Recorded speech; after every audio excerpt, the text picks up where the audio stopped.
Hello, very warm welcome. It's actually our final live show here on Sheffield Live TV with a sporting guest of 2017, our last show before Christmas. So ideally, who do you want on a programme like this? Well, you probably want a man called Jolley, and we can oblige. Michael Jolley. Now, for those who've never heard of Michael, and he would appreciate that he's not known by everybody everywhere, he's actually a football figure with an extremely interesting background, and it's not just a football background either.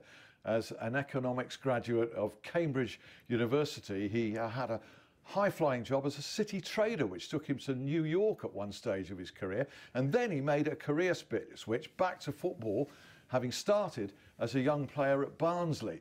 He's since progressed to coach some top clubs, including Crystal Palace, Nottingham Forest as well, I believe, and notably Burnley, where he was head of the under-23s until quite recently, last summer in fact, and from there went on to manage in Sweden with AFC Eskilstuna. I've been practicing that for quite a long time, and Michael Jolley will tell me whether I've got that right. Good evening, Mike. Absolutely, Alan. Yeah, good evening. Right. Yeah, spot on, spot on. Okay, so you've had this very, very varied life, and the reason you're on here, what really qualifies you, is that you're actually born in Sheffield. This is your home city, and you've spread yourself in all these different directions. And I know that the question on everybody's lips on Twitter was, well, what's he got to do with Sheffield, and is he an owl or a blade? Now, you tell me.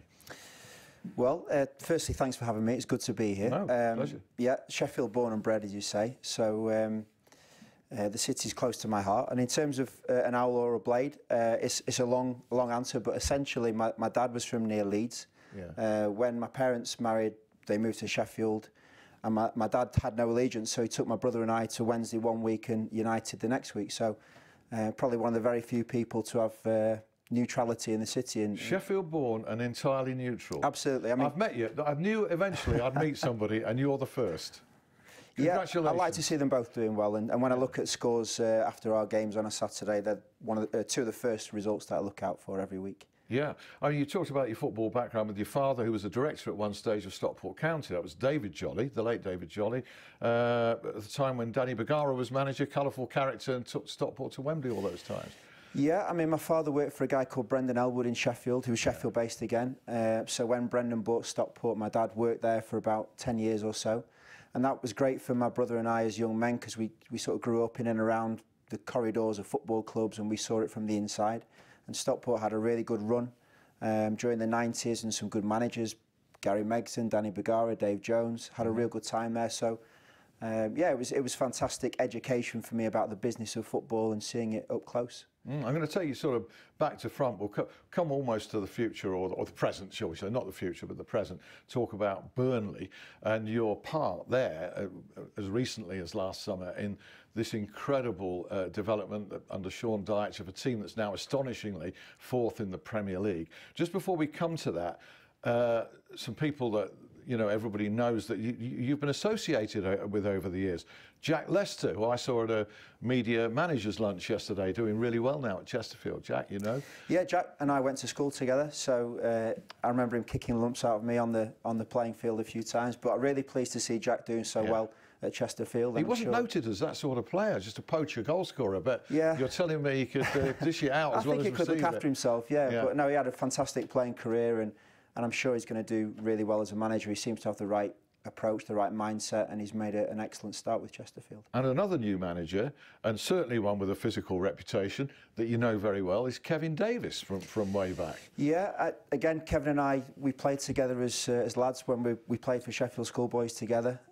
So we're talking a long time ago now, but obviously followed him through his career, and he hasn't done fantastically well. And it was interesting that Jack and Kevin sort of took managerial jobs for the first time around a similar time, and me as well. So yeah, Kevin's in charge of Southport. That's right. Which is actually a fair-sized non-league outfit as well, as it I think they've got good resources there, and I think he's got good backing, so I'm sure he's going to do well with them. Yeah, we'll talk about your role in Sweden with AFC Eskilstuna. I hope that we've actually got some viewers there, because it's been well publicised that you're on this show. We're a fair-sized outfit against the backdrop of a fellow manager of yours in Sweden, Graham Potter, with Östersund. getting through to the last 16 of the Europa League, and Arsenal. That is astonishing.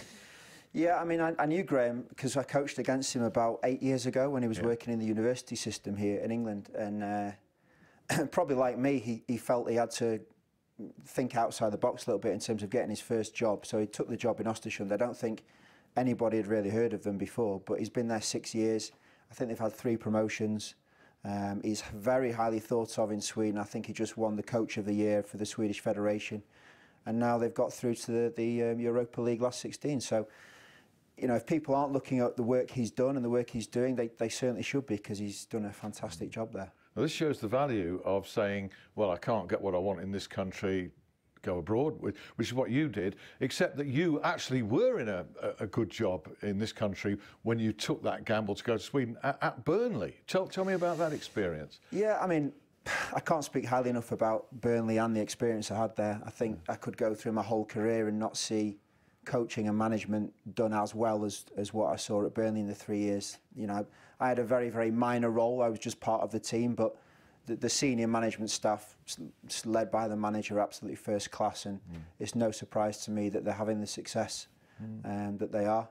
There's lots of things I could say about Burnley, but 2 or 3 things stick out. I think the manager's got a real instinct for management, so he seemed to just intuitively know what the players needed, what the team needed, and he backs that up with a process of you know, giving his staff a voice in the room. So he won't just go with his own thoughts all the time. People like Ian Wone and Tony Loughlin and Billy Mercer, who still lives in this area, right, yes.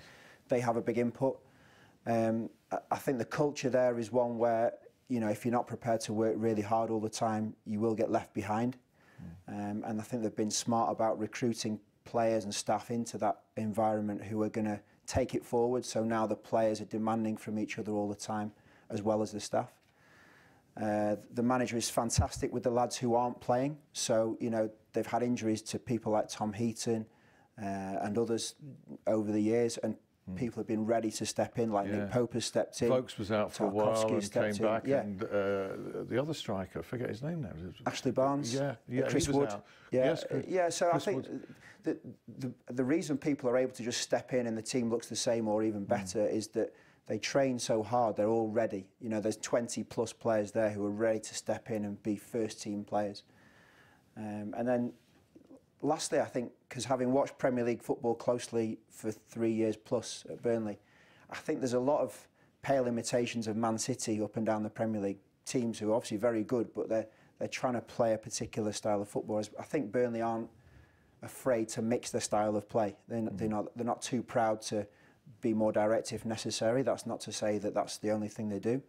But they're prepared to do that if that's going to get them points. And yeah, the words realistic and pragmatic come to mind, don't they? And there's nothing to be ashamed of with either of those words. And what Sean Dyche has done there is terrific. You say you're not surprised. There must be players that you worked with in the under-23s that have come through since then. Yeah, not so much in the first team now. I mean, they've now at a level where most lads I work with are on loan and hopefully having good careers out in the Football League. So people like Daniel Adjie at Walsall, Aidan O'Neill at Fleetwood, Tom Anderson at Port Vale. So lads making their way and starting to build careers in the lower league. Yeah. But what was great for my experience was once a month the gaffer would say, OK, there's 9 senior players, you know, Joey Barton, Andre Gray, whoever, need a game, Mike. So you take them on Tuesday and you get on with it. So as a youngish coach, that was great experience for me as well. It also sounds from the description of what's going on at Burnley and the style of Sean Dyche that he's very much an old school manager who's building a football club as a whole entity rather than just concentrating and taking responsibility just for the first team. Is that an impression? Absolutely. And I can remember, I mean, my first year at Burnley was the first year that Sean had got them into the Premier League, and not everyone was happy because they weren't winning every week, and there was probably cries from some supporters to say we need to spend X, Y, Z money on these players to try and improve our chances. And they made the strategic decision to put money into the training ground and build the stadium, build the infrastructure. And I think that's really paying dividends now. So they've certainly taken a long-term view, and you know, perhaps more clubs should look at that kind of way of doing it. Yeah, there are plenty of you know, clubs even bigger than the size of Burnley that could learn from what they've achieved on a population, I think I'm right in saying, of only around 70,000. Say it's the size of the population thereabouts of the club that I support, Chesterfield. You know, I mean, it's remarkable. You know, I'm from Sheffield, and we've got two massive football clubs in Sheffield, but you know, I'm probably sure both of them would swap with Burnley right now. Well, lots both better resourced in many ways. Both better resourced. Are they in a false position? Can they possibly maintain that? I mean, what's realistic for the season as a whole? I think top four would be a big ask for Champions them. League. Yeah, but I mean, the way they're going at the moment is, you know, it's hard to see where their momentum will stop. And they've got, you know, people perhaps don't realise, but they've got some very good players not in the team at the moment, and some, you know, people like Tom Heaton and others. So, no, I'm sure they will have an excellent season. And the biggest challenge for Burnley, looking again from the outside in now, is going to be to hold on to the manager and his staff. Yes. Because, you know, if other clubs are not looking at him, then that's a problem. Yeah, it's a challenge for lots of clubs, including one here in Sheffield, you know, holding on to a manager that's doing particularly well. And I honestly think clubs, you know, have to be aware of that, as the Burnley board must be. It must be their top priority to keep their major asset. Absolutely, and I think they're probably fortunate in the manager. That I certainly wouldn't ever want to speak for him, but he's a very calm and intelligent person. I don't think he's going to get his head turned easily. You know, he's obviously very committed to what he's doing at Burnley, and I think they're very fortunate to have him. So, you know, perhaps one day the right situation may come along for him, but right now he seems absolutely, you know, engrossed in what he's doing, and he's doing it extremely well. Yeah, everything makes a lot of sense, and he's one of those managers that, you know, I've interviewed a fair bit, you know, after matches over the years for TV, and I've always thought, looking at him, that if you took the sound out and you didn't know the score, you would never ever be able to tell the result of the game looking at his face. Never ever. He's got lots of strengths. I think one of his big strengths is the way he's able to deal with the media, and as you say, he comes out pretty much the same demeanour every time. I've certainly tried to learn from the way that he communicates, not just with the media but with the players as well, and with the staff.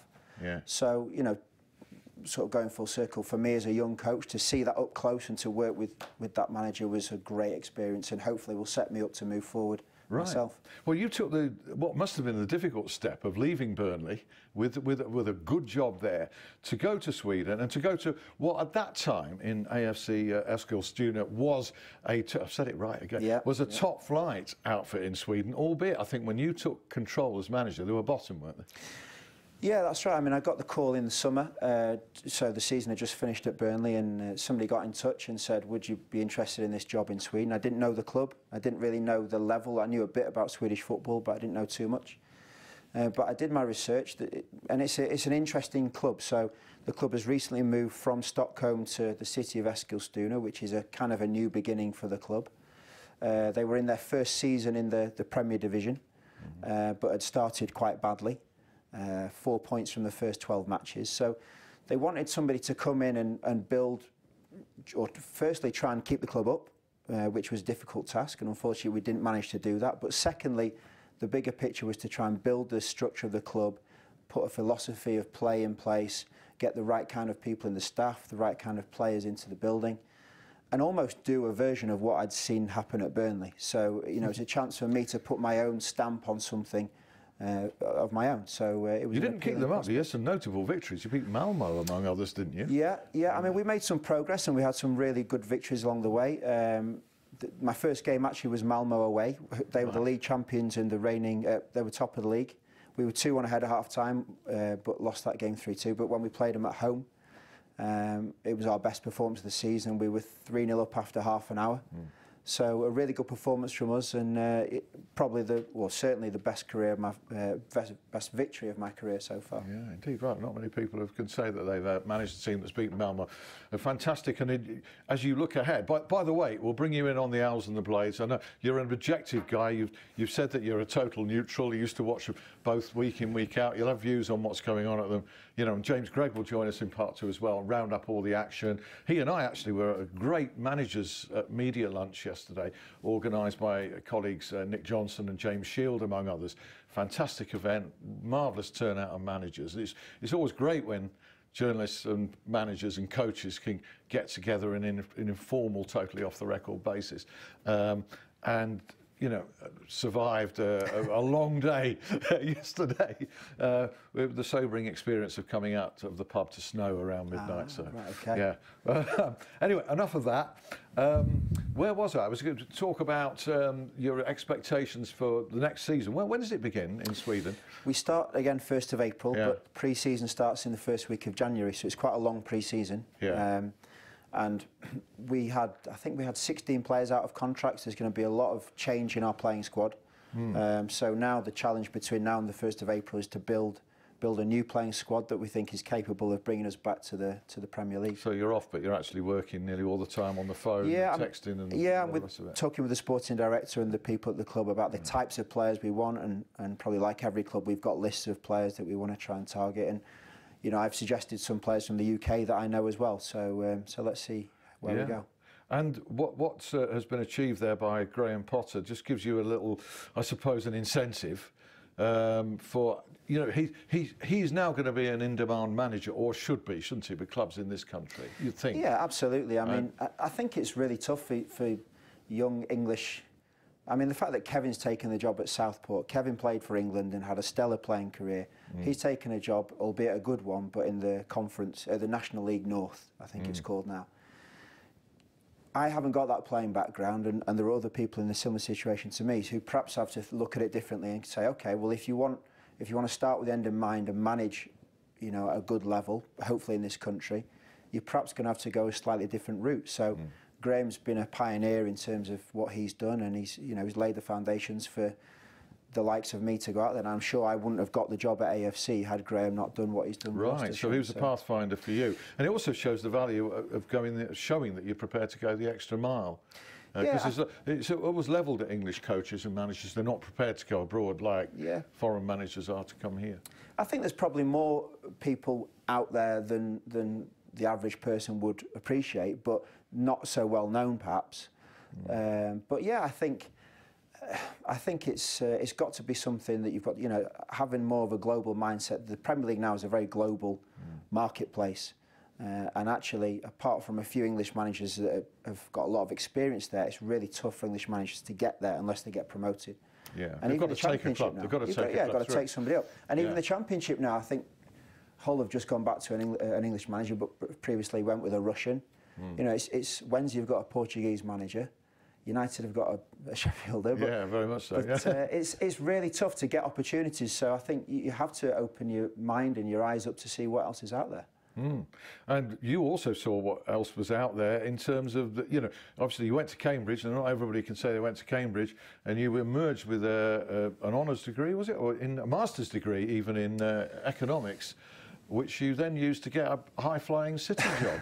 I'm not sure about high-flying, but no, I mean, when the penny dropped that I wasn't going to do what Kevin Davis and Jack Lester did and have a professional football career, because that was the first thing I wanted to do. My parents were very big on education, so I really launched myself into that, and somehow ended up at Cambridge and did okay, and ended up with a you know, a job in London, which then took me on to New York. So I was really just following through on what I was doing at that time. Surely that was better paid than what your job is now. I'm prying, but I'm guessing. It was, yeah, but it's not all about the money, Alan. You know, and that was one of the big reasons I decided to switch back into football, because football's in my blood. You know, it's from day one. Football's been an obsession for me. So when Barnsley released me and it was clear I wasn't going to make it as a pro, I remember my dad saying to me, "Look, get your education, see how far you can take that. Football will always be there, and you can come back to it in the future in some shape or form." And that's how it's ended up. You've also got the safety net if the football doesn't work out, of going back into trading, market trading or whatever. Yeah, absolutely. You could do, couldn't you? Yeah. So nice to have that. It's nice to have a fallback, but you know, hopefully there's an upward curve with my football, and hopefully it'll continue that way. I look forward to really continuing this conversation and applying your knowledge and your take on the two Sheffield teams, among many other topics, in part 2. That'll be in 5 minutes. I think a band entertains you at half-time during this show. Some would say it's even better than the programme. Join us in 5.